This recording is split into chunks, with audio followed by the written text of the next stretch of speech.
M Kumar mathematics classes class 12 क्या चल रहा था, वेक्टर अलजेब्रा। तो वेक्टर अलजेब्रा का डेफिनेशन एंड रिजल्ट हो चुका था, टाइप्स ऑफ वेक्टर भी हो चुका था।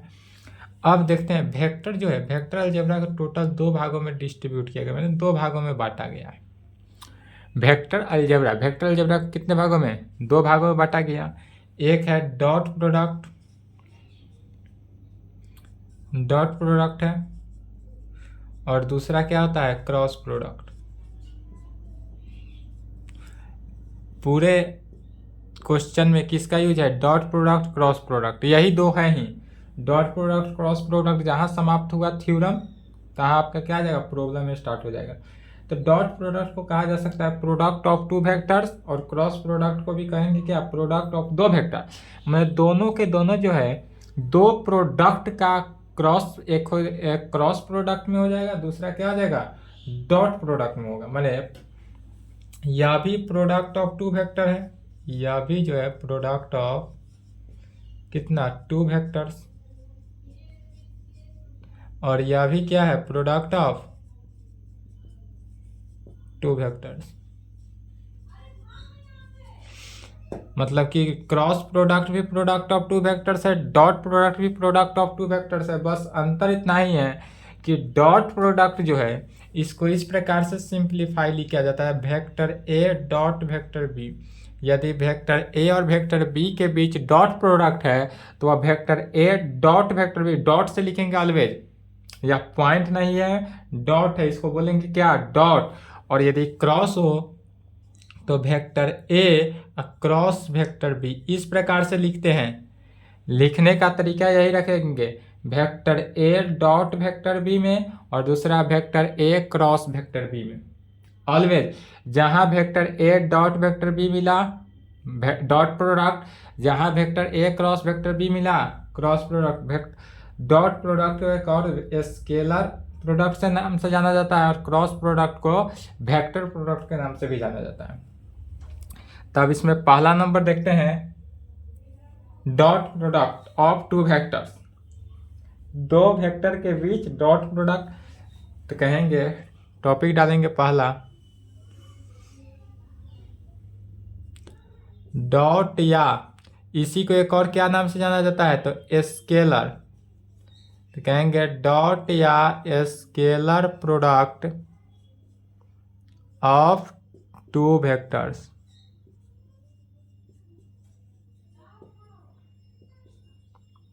क्या टॉपिक डाले, डॉट या scalar product of 2 vectors, 2 vector के बीच डॉट प्रोडक्ट। यह समझना है, मेन यही है, डॉट प्रोडक्ट और क्रॉस प्रोडक्ट, इससे आपको ऑब्जेक्टिव भी क्लियर हो जाएगा। डॉट प्रोडक्ट और क्रॉस प्रोडक्ट से ऑलवेज ऑब्जेक्टिव आता ही है, और इस बार भी ऑब्जेक्टिव आएगा ही। इसलिए डॉट प्रोडक्ट को और क्रॉस प्रोडक्ट दोनों को फिर अच्छा से समझना है। यदि हम कोई इस प्रकार से थीटा एंगल ले लेते हैं, यह क्या है, यदि एक लाइन वेक्टर ए लिया गया, दूसरा लाइन वेक्टर बी ले लिए, और इस दोनों के बीच बना एंगल जो है, इस एंगल को क्या ले लेते हैं, थीटा ले लेते हैं। अर्थात यह ए वेक्टर ए है, 2 लाइन लिए, क्या लिए, 2 लाइन लिए। एक लाइन क्या हुआ, वेक्टर ए को लिया गया, दूसरा लाइन वेक्टर बी लिए, और इस दोनों के बीच के एंगल को थीटा ले लिए। तो इसी को लिखेंगे, लेट माना कि vector A and vector B are 2 vectors and let theta be the angle between then क्या लिखें, लेट मान लिए कि यदि हमारे पास vector A and vector B are 2 vectors है, वेक्टर ए भी और वेक्टर बी भी दोनों के दोनों क्या है, 2 वेक्टर है हमारे पास, and theta be the angle between, और इसके दोनों वेक्टर के बीच का जो थीटा है वह क्या है, एंगल को दर्शाता है। देन तब डॉट प्रोडक्ट, डॉट या स्केलर, डॉट प्रोडक्ट को ही स्केलर प्रोडक्ट के नाम से भी जाना जाता है। तो डॉट प्रोडक्ट कहे या स्केलर प्रोडक्ट का है, बात क्या हुआ, सेम हुआ। तो कहेंगे डॉट प्रोडक्ट या scalar product of two vectors किस में, तो vector A and vector B में। यदि हमारे पास वेक्टर ए और वेक्टर बी, दो वेक्टर लेकर चलते हैं, क्या है, vector A and vector B, जिस दोनों के बीच का एंगल जो हुआ theta is denoted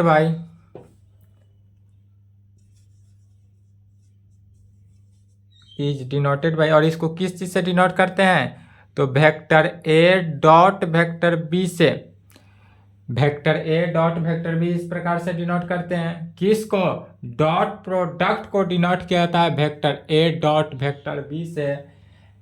is defined by, और इसको डिफाइंड कैसे करेंगे, तो is defined by, dot product को डिफाइंड करने के लिए vector A dot vector B is equal to, तो vector A dot vector B is equal to कहेंगे magnitude of vector A into magnitude of vector B into cos theta. जहाँ पर vector A का magnitude निकालेंगे, vector B का magnitude निकालेंगे, और ये दोनों बीच का एंगल जो बना थीटा, इस एंगल से कॉस थीटा का वैल्यू निकालेंगे और उसमें यह फॉर्मूला भी बना कि vector A dot vector B बराबर क्या होता है, तो magnitude of vector A, magnitude of A into magnitude of vector B is equal to cos theta, या इसी को चूंकि मैग्नीट्यूड ऑफ ए क्या होता है, ए के बराबर होता है, magnitude of vector B B के बराबर होता है, तो ए बी कॉस थीटा। यह फॉर्मूला भी हुआ। याद रखेंगे कि दो वेक्टर को जब निकालना हो, vector A dot vector B, तो क्या फॉर्मूला अप्लाई करते हैं, magnitude of vector A into magnitude of vector B into cos theta, या simply A B cos theta.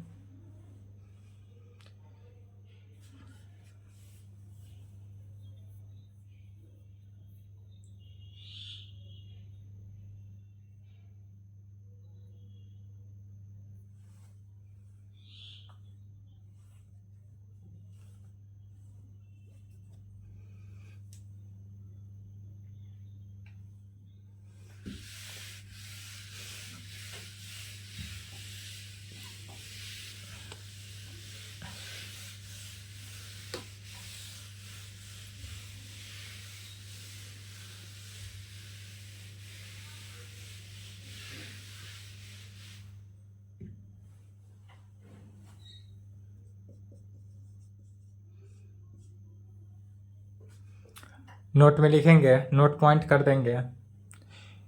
चूंकि vector A dot vector B क्या लेते चलते हैं, vector A dot vector B, और कितना आया, ए बी कॉस थीटा। चूंकि vector A dot vector B is equal to A B cos theta, और यह जो ए बी कॉस थीटा है यह कैसा क्वांटिटी है, तो स्केलर क्वांटिटी। यह जो आया हमारा, यह क्या हुआ, स्केलर क्वांटिटी। चूंकि vector A dot vector B is equal to A B cos theta, और यह स्केलर क्वांटिटी है, इसलिए कहेंगे वेक्टर के डिफिनीशन से, तो कहेंगे since vector A dot vector B, since vector A dot vector B is scalar quantity, scalar quantity, therefore vector a dot vector b is called a scalar product of two vector कहें या dot product of two vector कहें, बात एक ही है, scalar product of two vector. तो जहां भी scalar product of two vectors दिखे या dot product of two vectors दिखे, दोनों का मतलब क्या हुआ, एक ही हुआ। था कह सकते हैं कि since vector A dot vector B is क्या हुआ, स्केलर क्वांटिटी, यह चूंकि स्केलर क्वांटिटी में है इसलिए therefore vector A dot vector B is called scalar product of two vectors. अब इसका प्रॉपर्टी देखते हैं।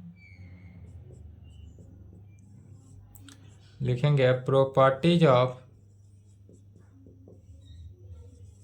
किसका, properties of scalar quantity of two vector का, scalar quantity of two vectors. क्या लिखेंगे, properties of scalar quantity of two vectors, scalar quantity नहीं, scalar product, scalar product में ना है, तो scalar product of two vector, properties of scalar product of two vectors. तो scalar product of two vectors में क्या आता है कि scalar of product of two vector जो है वह कम्यूटेटिव लॉ को होल्ड करता है, कम्यूटेटिव लॉ को होल्ड करता है। यह 11th क्लास के सेट थ्योरी में पढ़ाया गया था। कम्यूटेटिव लॉ, कम्यूटेटिव लॉ कहता है 11th क्लास के सेट थ्योरी, यदि हमारे पास मान लेते हैं कि कोई ए सेट हो, ए सेट को बी से मल्टीप्लाई, बी सेट के साथ मल्टीप्लाई करे, या बी सेट को, बी सेट के एलिमेंट को ए सेट के एलिमेंट के साथ मल्टीप्लाई करे, तो बात क्या होता है, इक्वल होता है, इसमें कोई चेंजिंग नहीं होता है। यह किसको होल्ड करता है, कम्यूटेटिव लॉ को बताता है। तो इसमें क्या हो गया, यदि हम वेक्टर डाल दे, vector A dot vector B is equal to vector B dot vector A dot vector A के कंडीशन को अप्लाई करता है, यह क्या है, किसको सेटिस्फाई किया, तो यह कम्यूटेटिव लॉ को होल्ड किया। तो इसके लिए सबसे पहले स्टेटमेंट लिखेंगे, स्टेटमेंट, स्टेटमेंट में क्या कहेंगे, तो scalar product of two vectors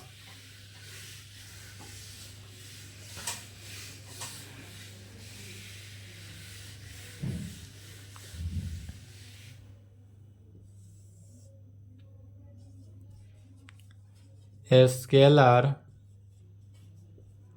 product of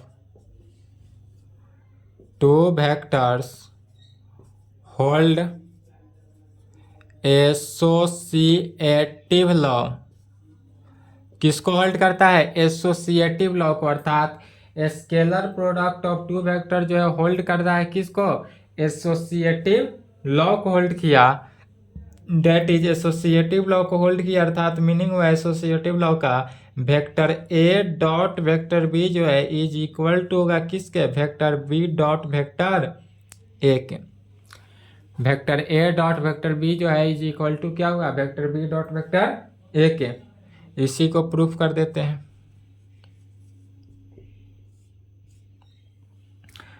सबसे पहले मान लेंगे, प्रूफ में लिखेंगे let vector A and vector B are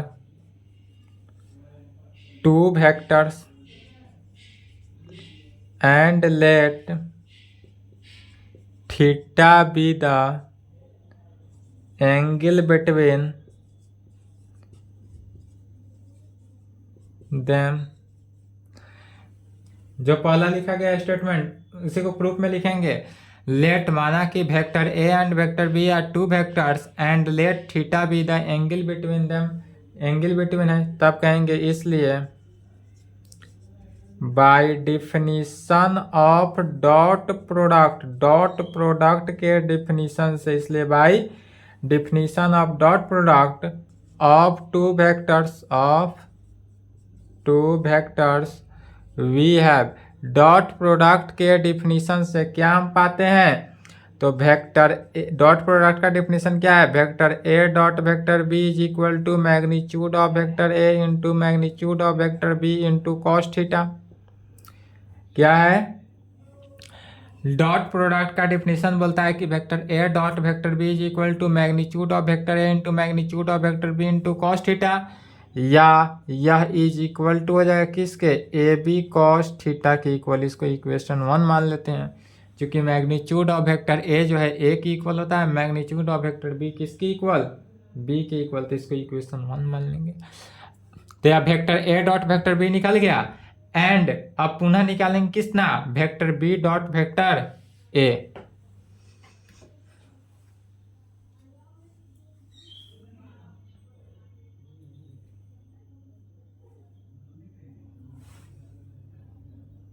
यह पहला नंबर प्रॉपर्टी है। पहला प्रॉपर्टी है।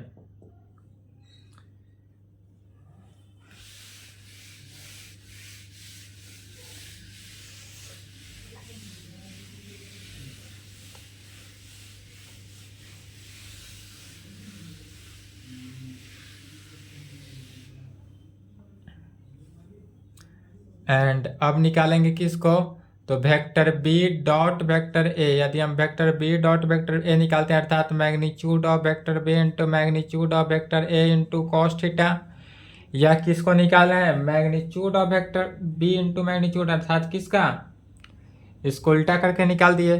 तो मैग्नीट्यूड ऑफ वेक्टर बी को बी ए कॉस थीटा आ सकता है, इसी को चूंकि दोनों के दोनों सेम है, पॉजिटिव है, तो ए को पहले लिख सकते हैं, तो A B cos theta. Equation number 2।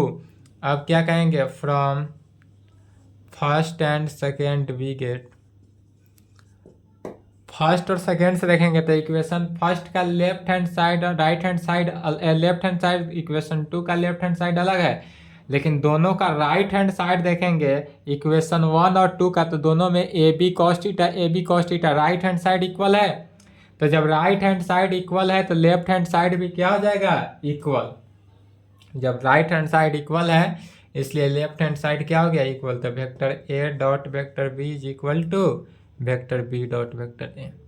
इसको याद करेंगे या प्रॉपर्टी काम आएगा, vector A dot vector B is equal to vector B dot vector A. दूसरा नंबर प्रॉपर्टी लिखेंगे, dot product of a vector, dot product of a vector, vector of dot product of a vector A. यदि vector A का dot product निकालते हैं किसके लिए, with itself माने खुद के लिए, dot product of vector A with itself, स्वयं से इसका अगर हम डॉट प्रोडक्ट निकालते हैं, यदि वेक्टर ए हमारे पास एक दिया हुआ हो और एक खुद हो, स्वयं, इटसेल्फ का हिंदी होता है स्वयं, तो स्वयं से यदि डॉट प्रोडक्ट निकाला जाए तो क्या होगा। टेंशन में लिखेंगे लेट, माना कि vector A be a vector which makes an angle theta, angle इसका थीटा ले ले, या चूंकि यह इट सेल्फ है, स्वयं से है, इट सेल्फ जब कहे तो एंगल थीटा ना लेकर क्या लेंगे, जीरो एंगल से बनाएगा। चूंकि यह देखें, यदि हम मान लेते हैं कि ये वेक्टर ए ले लिए, तो यह वेक्टर ए लिए और यह खुद स्वयं से यदि डॉट प्रोडक्ट करता है तो स्वयं पे तो फिर पुनः स्वयं तो इसी पे आ गया, तो इसके बीच का एंगल क्या हो गया, शून्य हो गया। तो एंगल शून्य विथ इटसेल्फ किस कंडीशन में, तो इटसेल्फ के कंडीशन में। तब इसलिए कहेंगे by definition of dot product के डिफिनीशन से, तो vector A dot vector B is equal to, तो बी के जगह पर भी क्या रखेंगे अब, वेक्टर ए, तो क्या हो जाएगा, vector A dot vector A is equal to.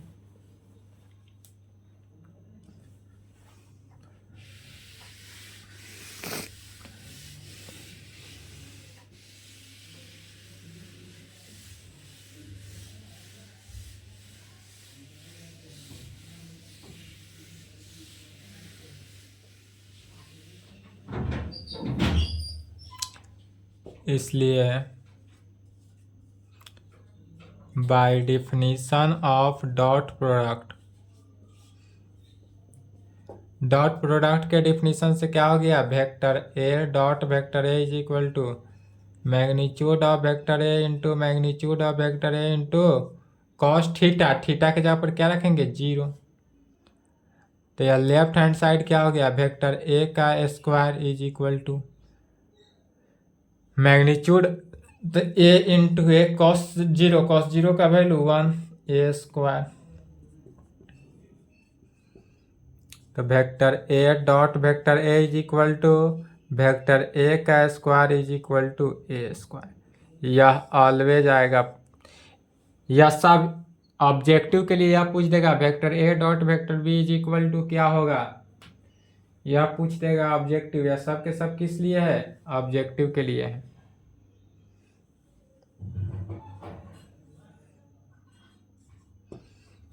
तीसरा नंबर प्रॉपर्टी लिखेंगे कंडीशन फॉर टू वेक्टर्स।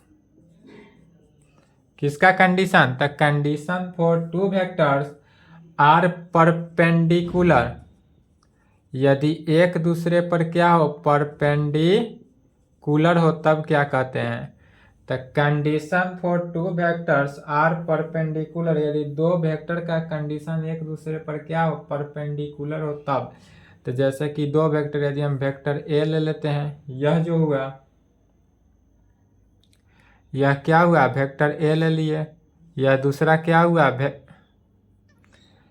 यह वेक्टर बी, वेक्टर ए हो गया, वेक्टर बी हो गया, यह एक दूसरे पे क्या है, परपेंडिकुलर है। तो जब यह एक दूसरे पर परपेंडिकुलर है तो बीच का एंगल 90 डिग्री, तो परपेंडिकुलर के कंडीशन में बीच का एंगल कितना हो जाता है, 90 degree, theta is equal to 90 degree. चलिए यहाँ तक लिखें।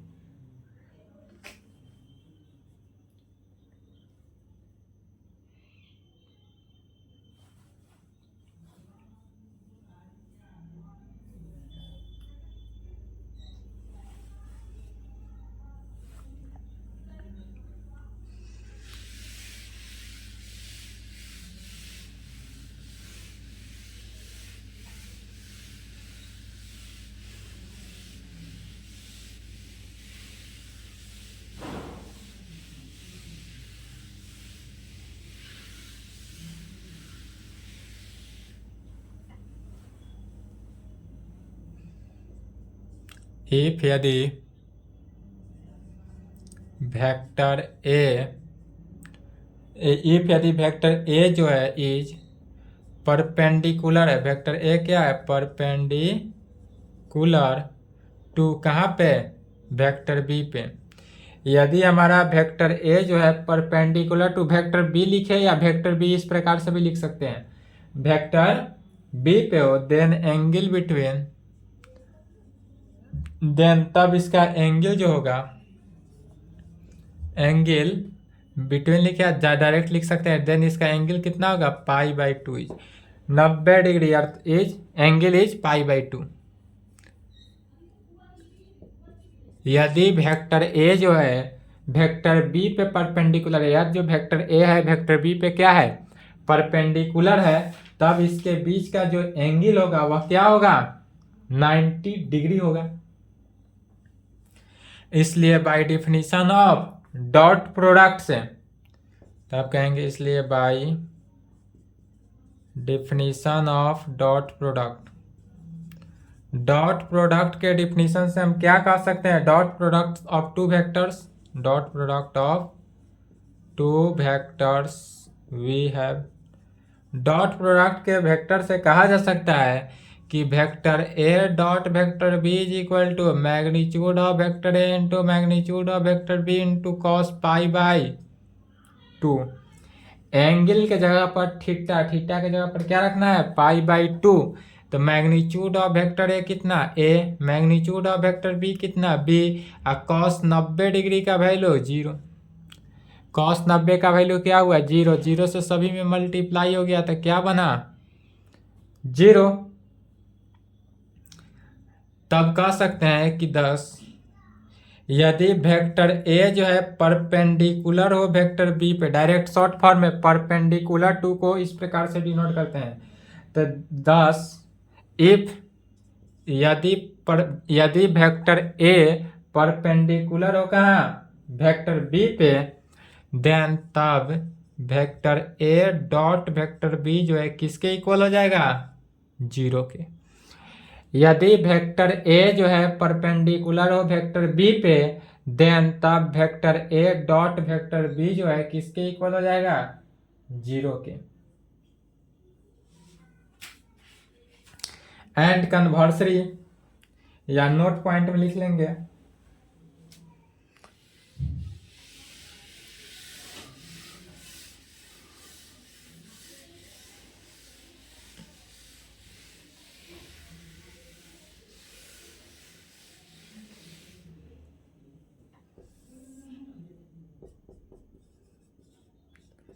नोट में क्या लिखेंगे, कहेंगे इफ यदि vector A dot vector B is equal to 0 हो, यदि vector A dot vector B is equal to 0 हो, देन तब वेक्टर ए का वैल्यू 0 हो सकता है, देन वेक्टर ए किसके इक्वल हो सकता है, 0 के इक्वल हो सकता है, या वेक्टर बी 0 के इक्वल हो सकता है, या वेक्टर ए जो है परपेंडिकुलर हो सकता है किस पे, वेक्टर बी पे।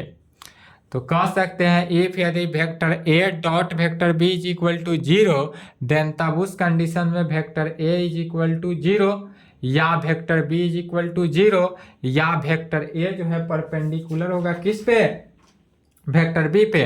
तो दो कंडीशन, एक हो सकता है इफ यदि वेक्टर ए जो है परपेंडिकुलर हो वेक्टर बी पे, तब vector A dot vector B is equal to 0 होगा, 0 होगा, या कन्वर्सरी ट्रू, कन्वर्सरी उलट देंगे तो क्या कह सकते हैं, vector A dot vector B यदि 0 है तो इसमें से क्या हो सकता है, यदि वेक्टर ए 0 हो जाए, वेक्टर बी 0 हो, या वेक्टर ए परपेंडिकुलर हो वेक्टर बी पे। ऑब्जेक्टिव देखे कैसे पूछा जाएगा, पहले एक और लिख लेंगे, अगेन इफ यदि vector A and vector B, if यदि vector A and vector B are non zero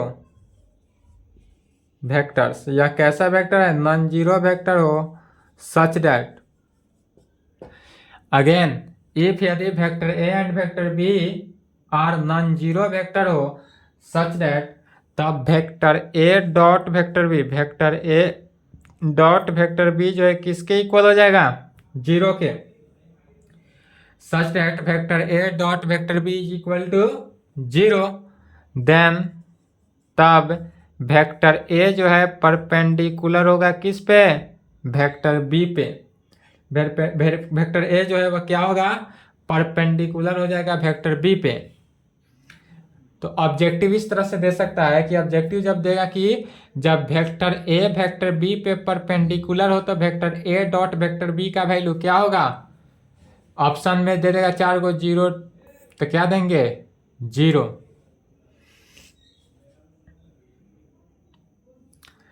question में इस प्रकार से भी दे देगा, यदि वेक्टर ए का वैल्यू 0 हो तब vector A dot vector B का वैल्यू निकाले, तो क्या लिखेंगे, डायरेक्ट 0 निकाल देना है। यही कंडीशन, इतना ही कंडीशन को लिख देना है कि इफ यदि vector A dot vector B is equal to 0, then तब vector A is equal to 0 हो सकता है, या vector B is equal to 0 हो सकता है, या vector A perpendicular vector B हो सकता है। बट चूंकि given that vector A is equal to 0 है, इसलिए कह सकते हैं कि vector A dot vector B is equal to 0। यह एनसीईआरटी बुक के क्वेश्चन नंबर 8 है, जो भी हम सॉल्यूशन मौखिक सॉल्यूशन बोलते हैं। चलिए यहां तक लिखें।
एग्जाम्पल में क्वेश्चन देखेंगे, ऑब्जेक्टिव इसी प्रकार से पूछेगा, इफ यदि वेक्टर ए परपेंडिकुलर हो वेक्टर बी पे, देन तब vector A dot vector B is equal to कितना होगा, ऑप्शन 1 0 बोथ, माने ए एंड बी, और डी में none of these. Objective question कैसा रहेगा, तो इस प्रकार से दे देगा, यदि वेक्टर ए परपेंडिकुलर हो वेक्टर बी पे, देन तब vector A dot vector B क्या होगा, 1 0 या 1 0 दोनों हो सकता है, या नॉन ऑफ दीज, तो 0, ऑप्शन बी करेक्ट। चलिए इस प्रकार से करेंगे यहाँ तक कंप्लीट आज के लिए यहीं पे, इसके आगे नेक्स्ट क्लास। प्रॉपर्टी अभी बचा हुआ है नेक्स्ट क्लास में।